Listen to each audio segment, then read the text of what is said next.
campanha para a manutenção do nosso grupo. Participe acessando nosso site.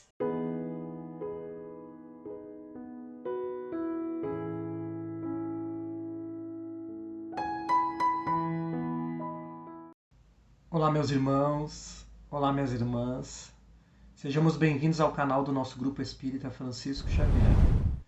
Dando sequência às nossas reflexões diárias, livro Fonte Viva, hoje capítulo de número 98, que tem como título Couraça da Caridade.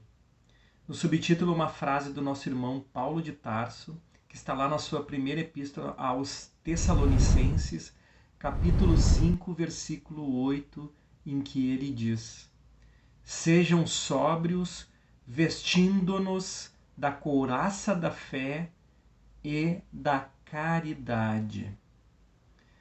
Vamos dar uma olhada nessa epístola de Paulo aos Tessalonicenses, meus irmãos, porque para a gente compreender o contexto, desse versículo, ele diz assim: Nós, porém, que somos do dia, sejamos sóbrios, vestindo a couraça da fé e do amor, e o capacete da esperança e da salvação. Porque Deus não nos destinou para a ira, mas para percebermos a salvação por meio de nosso Senhor Jesus Cristo. Ele morreu por nós para que, quer estejamos acordados, quer estejamos dormindo, vivamos unidos a Ele.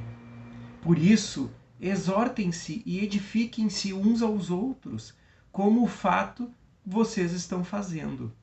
Agora lhes pedimos, irmãos, que tenham consideração para com os que se esforçam no trabalho entre vocês, que os lideram no Senhor e os aconselham. Tenham-nos na mais alta estima, com amor, por causa do trabalho deles.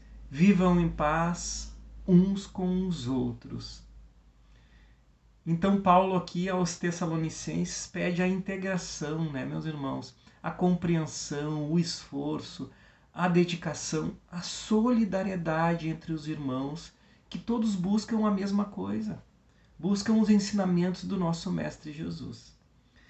Agora nós vamos no comentário de Emmanuel sobre esse versículo. Paulo foi infinitamente sábio quando aconselhou a couraça da caridade aos trabalhadores da luz. Em favor do êxito desejável na missão de amor a que nos propomos em companhia do Cristo, antes de tudo é indispensável preservar o coração.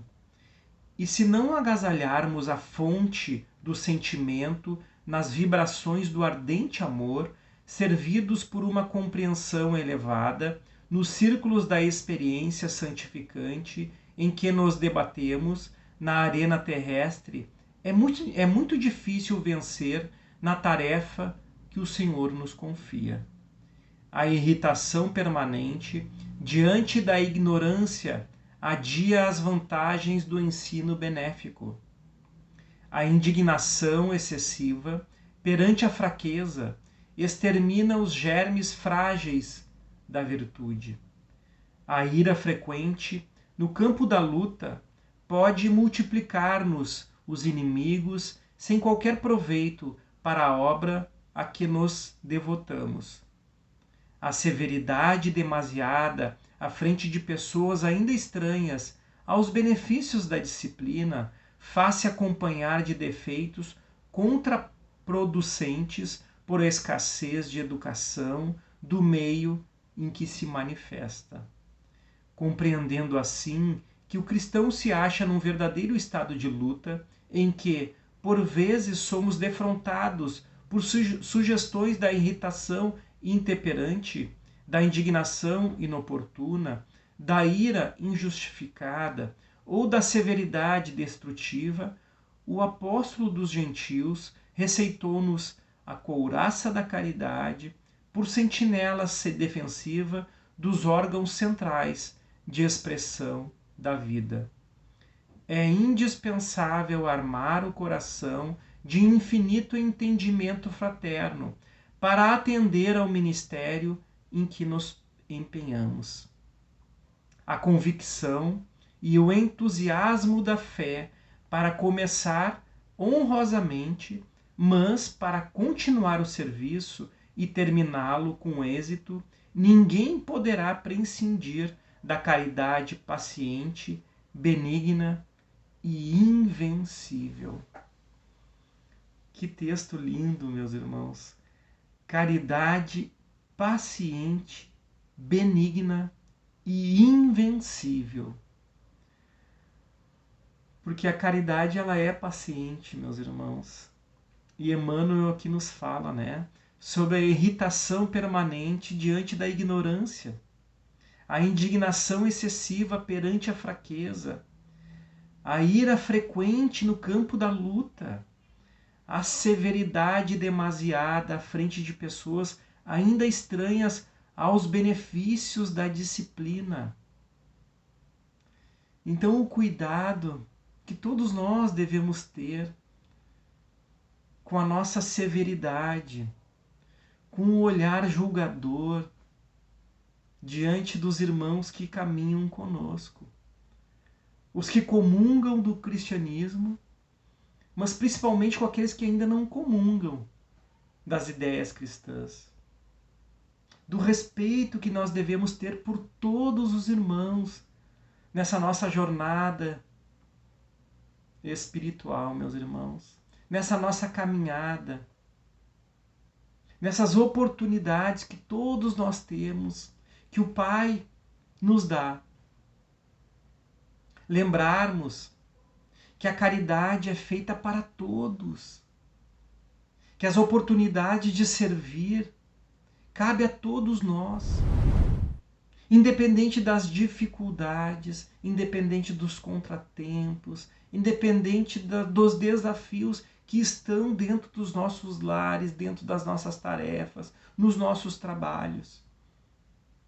A couraça da fé e da caridade, o entendimento e a responsabilidade que nós temos diante da vida, diante do Pai, diante de uma solicitação de reencarnação aqui nesse plano de provas e expiações, do olhar que nós devemos ter com o nosso coração, com o cuidado dos nossos sentimentos. Trabalhar, fazer germinar essas sementes do amor, da perseverança, da fé. Mas principalmente, meus irmãos, o cuidado que nós devemos ter com a nossa caminhada espiritual.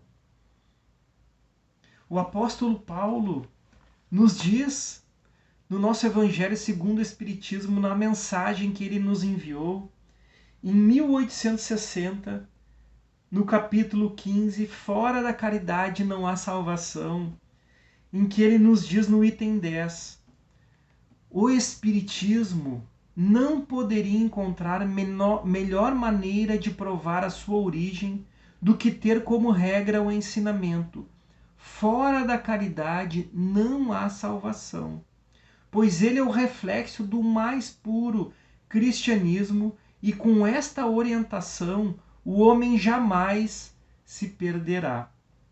Dediquem-se, meus amigos, a compreender o profundo significado desse ensinamento e também suas consequências, procurando aplicá-los em si mesmos.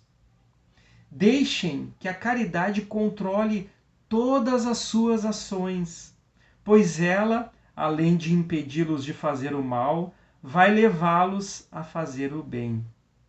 Agradeçam a Deus, meus amigos, que permitiu a vocês desfrutarem da luz do Espiritismo. Não é só porque os que possuem conhecimento espiritual podem salvar-se, mas porque o Espiritismo ajuda-os a compreender melhor os ensinamentos do Cristo e faz com que vocês se tornem melhores cristãos.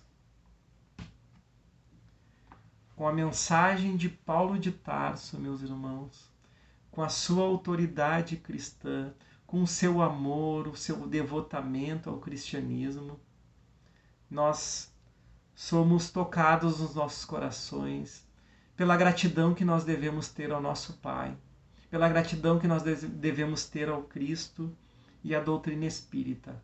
Fora da caridade não há salvação, meus irmãos. Que linda mensagem, gratidão. Fiquem em paz, fiquem com Deus. Até o nosso próximo encontro. Campanha para a manutenção do nosso grupo. Participe acessando nosso site